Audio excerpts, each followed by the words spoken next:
Midangop sa buhatan sa Traffic Enforcement Unit kon TEU Jansan ang usa ka sales lady sa usa ka pribadong mall sa syudad human matud pa kini gibastos sa usa ka tricycle driver pasado alas 8:30 sa gabi kaniadtong Marso 4. Saysay pa sa biktima nga si alias Jessa, 27 anyos, atong higayuna gikan siya sa trabahoan og pauli na unta kini sa ilahang panimalay sa Purok Santo Niño, Barangay Apupong. Ni para matud pa siya og tricycle sa Santiago Boulevard og didto kini nakasakay. Niagi sumala pa ang driver sa Bulaong Avenue tungod ni palit kini og gasolina. Didto nakahigayon ang biktima nga kuhaan og litrato ang plate number sa tricycle.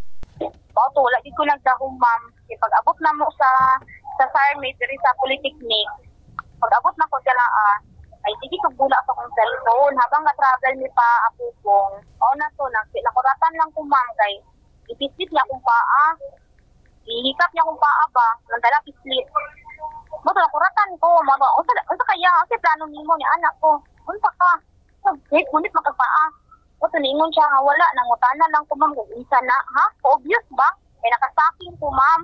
Tungod sa kasuko og kahadlok nga gibati sa biktima, nisinggit kini sa driver nga muna og siya. Apan sa ikatulo pa kahigayon nga pagsinggit sa biktima, bag-o ni hunong ang driver. Ili pa jud niya ibaba, ingon pa gid siya nga inatud na lang taka duha lang bitaw ta. Wa ta nimo ko ibaba ko diri niya anak ko. So pag naog na ako, giano pa niya akong jacket, gibira niya pa akong jacket. Nangusog pud ko. Wato nagyaw-yaw na kung taman sa iya ha.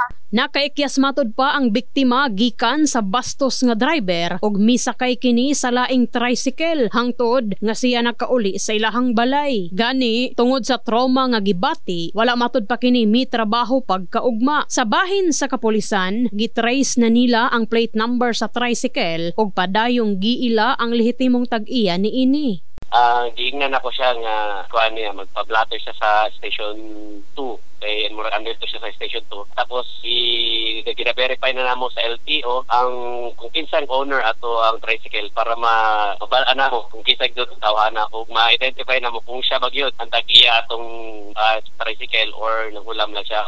Dungan sa maong panghitabo, nagpahimangno ang kapulisan sa mga driver nga undangon na ang pagpangbastos tungod dili matud pa sila magduha-duha sa pagpasang atog kaso sa masakpang nagapangbastos og pasahero. Tanan driver diri sa Jansan, unta iwasan na nato ang pangbastos sa atong mga pasahero. Kay kung kami makita yun mi akong ebidensya or ma-prove na mo nga kamo pailan yun na mo kaso kay para maundang na ang mga nganong pangitabo sa tuwang syudad. In the heart of changing lives, kini sa Brigada Enemy Mugpon, sa Brigada News, Jansan. Brigada News.